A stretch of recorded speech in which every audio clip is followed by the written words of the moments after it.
কামারহাটিতে তৃণমূল প্রার্থী মদন মিত্রের নাম ঘোষণার সঙ্গে সঙ্গে তিনি কামারহাটে জগন্নাথ মন্দিরে পুজো দিয়ে ভোট প্রচার শুরু করেছেন।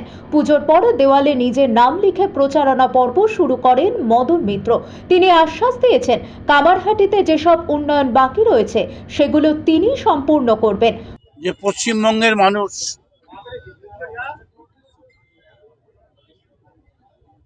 মমতা বন্দ্যোপাধ্যায়ের নেতৃত্বে আবার একবার তৃণমূল কংগ্রেসের সরকার নিয়ে আসার প্রচেষ্টায় জয়ী হলো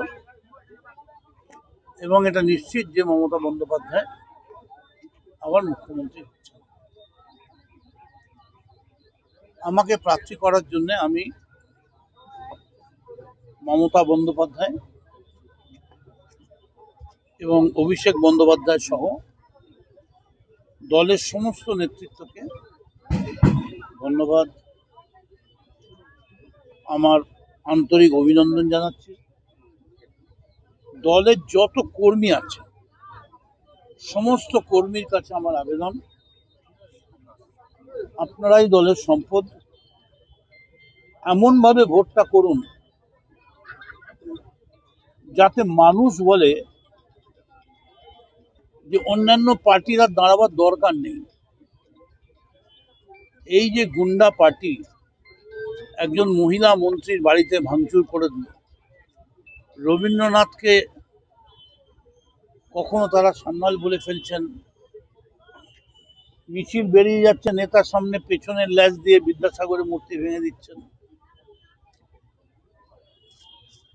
তবে মমতা ব্যানার্জি এবং অভিষেক ব্যানার্জি এটা দেখিয়ে প্রমাণ করে দিলেন যে ভারতবর্ষের তাবর নেতৃত্বের দিকে এই যে এসআইআর নিয়ে আমরা বলেছিলাম যে লড়েছি, ওরা অনেক টার্গেট করেছে, কিন্তু ওরা যা টার্গেট করেছে মমতা বন্দ্যোপাধ্যায় সেগুলো আগে বুঝে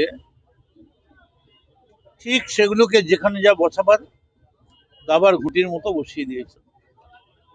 কামারহাটিতে কি ইস্যু নিয়ে মানুষ যাবেন? আপনি দীর্ঘদিন বিধায়ক ছিলেন, মন্ত্রী ছিলেন।